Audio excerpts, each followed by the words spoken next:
আপনারা কি জানেন ইরান গত ৪০ বছর ধরে আজকের এই দিনটার জন্য অপেক্ষা করেছে? ইরান গত ৪০ বছর ধরে শুধু আমেরিকার হামলার অপেক্ষা করেছে এবং সেই অনুযায়ী নিজেকে তৈরি করেছে। বর্তমানে ম্যাপের দিকে তাকালে মনে হবে আমেরিকা যেন একটা অক্টোপাসের মতো ইরানকে চারিদিক থেকে জড়িয়ে ধরছে। কিন্তু খেলাটা যতটা সহজ ভাবছেন, অঙ্কটা ততটা সহজ নয়। সবাই ভাবছে আমেরিকার এই বিশাল মিলিটারি মুভমেন্ট মানেই কাল সকালে ইরান ধুলোয় মিশে যাবে।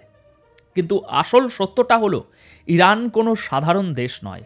ইরাক বা আফগানিস্তানকে গুড়িয়ে দেওয়া আর ইরানকে স্পর্শ করা, এই দুটোর মধ্যে আকাশ পাতাল তফাত। আমেরিকা জানে তারা যদি আজ বোতামটা চাপে, তবে কালকের সূর্যটা মধ্যপ্রাচ্যের জন্য পুরোপুরি অন্যরকম হবে।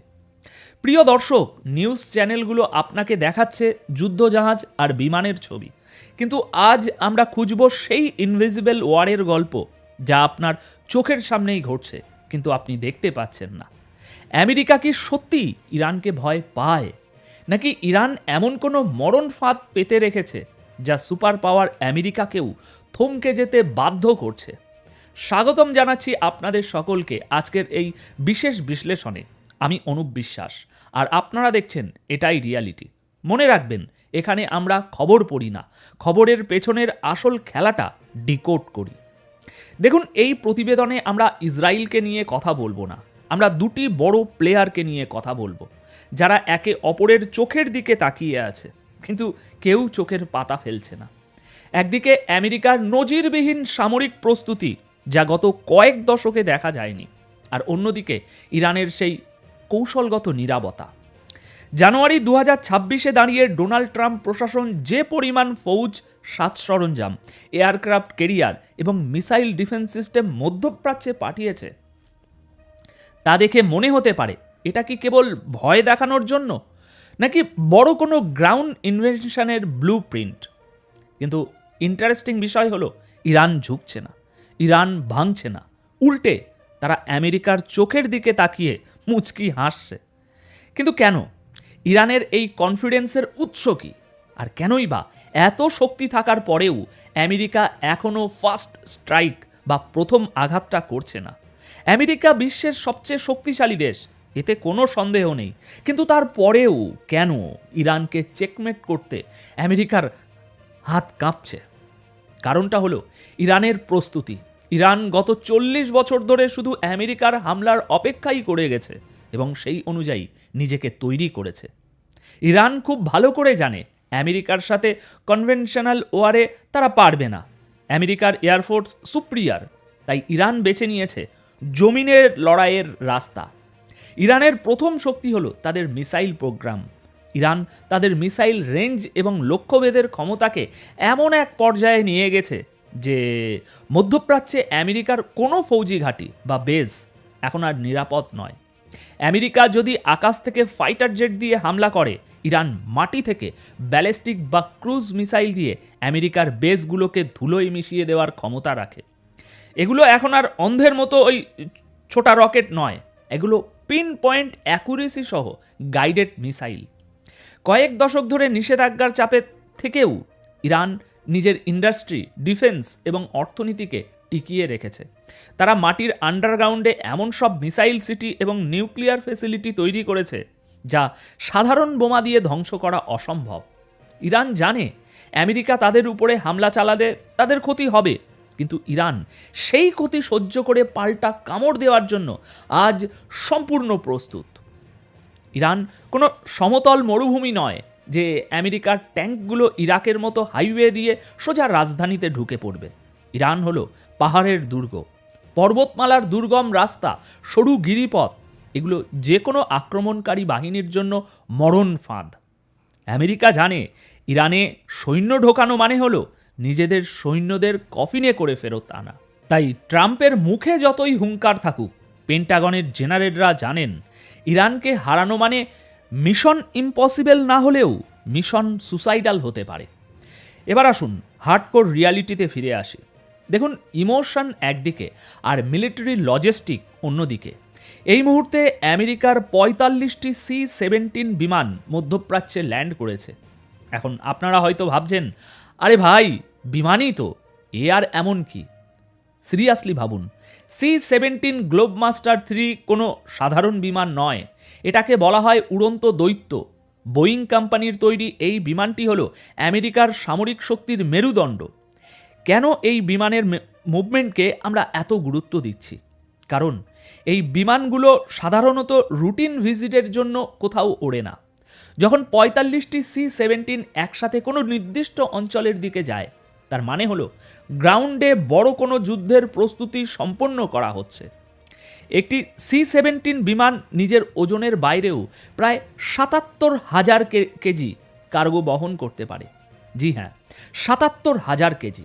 কল্পনা করতে পারেন এই একটা বিমানের পেটের ভিতরে কি কি আঁটতে পারে জানেন? একটা আস্ত ব্যাটেল ট্যাঙ্ক যার ওজন ৭০ টনের কাছাকাছি, অথবা 3টি স্ট্রাইক আর্মড ভেহিকেল, অথবা প্যাট্রিয়ট মিসাইল সিস্টেমের পুরো ব্যাটারি, এমনকি বড় বড় হেলিকপ্টার যেমন অ্যাপাচি অ্যাটাক হেলিকপ্টার বা চিনুক হেলিকপ্টার, সেগুলোকেও এর ভেতরে ঢুকিয়ে বিশ্বের এক প্রান্ত থেকে অন্য প্রান্তে নিয়ে যাওয়া যায়। এছাড়াও এই বিমানে একসাথে 102 জন প্যারাটুপার বা কমান্ডো যুদ্ধের সাজে সরাসরি যুদ্ধক্ষেত্রে নামতে পারে। এর ভেতরে থাকে fire truck, bulldozer, mobile hospital, generator, অর্থাৎ একটা ছোটোখাটো শহর চালানোর মতো সব সরঞ্জাম। এখন ভাবুন, এরকম 45টা বিমান, তার মানে আমেরিকা সেখানে কয়েকশো tank, armed vehicle, patriot missile defence system এবং হাজার হাজার বিশেষ কমান্ডো ফোর্স জড়ো করেছে। এটাকে আপনি কি বলবেন? এটা কি শুধু ইরানকে ভয় দেখানোর জন্য পেশি শক্তি প্রদর্শন, নাকি এর পেছনে আরও গভীর কোনো ছক চলছে? মিলিটারি বিশেষজ্ঞরা বলছেন C-17 মুভমেন্ট প্রমাণ করে যে আমেরিকা শুধু আকাশ যুদ্ধের উপরে ভরসা করছে না, তারা মাটিতে অর্থাৎ গ্রাউন্ড অপারেশন চালানোর মতো লজিস্টিক বা রসদ সেখানে মজুত করছে। আর এটাই হলো আসল ভয়ের কারণ। কারণ যখন লজিস্টিক মুভ করে তখন বুঝতে হবে সিদ্ধান্ত নেওয়া হয়ে গেছে, এখন শুধু গো কমান্ডের অপেক্ষা, এবং সেই যুদ্ধটা অনেক লম্বা দীর্ঘ হতে চলেছে। আচ্ছা, মধ্যপ্রাচ্য থেকে এবার নজর ফেরান ভারত মহাসাগরে। ম্যাপে চোখ রাখলে দেখবেন ভারত মহাসাগরের ঠিক মাঝখানে ছোট্ট একটা ফুটকির মতো জায়গা, নাম ডিয়াগো গার্সিয়া। সাধারণ মানুষের কাছে এই নামটা অপরিচিত হতে পারে, কিন্তু জিও পলিটিক্সে এটাকে বলা হয় আমেরিকার তুরুপের তাস। জনমানবহীন এই দ্বীপটি আমেরিকার অন্যতম বড় এবং গোপন সামরিক ঘাঁটি। কেন এই দ্বীপটি নিয়ে আজ কথা বলছি? কারণ সম্প্রতি রিপোর্ট বলছে আমেরিকা তাদের B-2 বোমারু বিমান, যেগুলো র্যাডারে ধরা পড়ে না এবং পারমাণবিক বোমা ফেলতে সক্ষম, সেগুলোকে এই ডিয়াগো গার্সিয়াতে ইতিমধ্যে মোতায়েন করা হয়েছে। গত জুন মাসেও এখান থেকে বোমারু বিমান উড়ে গিয়ে ইরানে বোমা ফেলে এসেছিল। আমেরিকা জানে যদি মধ্যপ্রাচ্যের ঘাঁটিতে ইরান হামলা চালায়, তবে এই ডিয়াগো গার্সিয়া হবে তাদের ব্যাকআপ প্ল্যান। এখান থেকে উড়ে গিয়ে ইরানে হামলা করে আবার নিরাপদে ফিরে আসা সম্ভব। পেন্টাগন এখন দিনরাত এক করে ক্যালকুলেশন করছে হামলা করব কোথা থেকে, কাতার থেকে নাকি ভারত মহাসাগর থেকে। সব অপশানই এখন খোলা। আমেরিকা আকাশ, মাটি এবং সমুদ্র সব দিক থেকে ইরানকে ঘিরে ফেলেছে। 45টি কার্গো প্লেন ভর্তি অস্ত্র, ডিয়াগো গার্সিয়ার এই বোমারু বিমান আর সাগরে ভাসমান বিমানবাহী রণতরী। দৃশ্যত আমেরিকা অপ্রতিরোধ্য, কিন্তু অন্যদিকে ইরান দাঁড়িয়ে আছে এক অদ্ভুত শান্ত ভঙ্গিতে।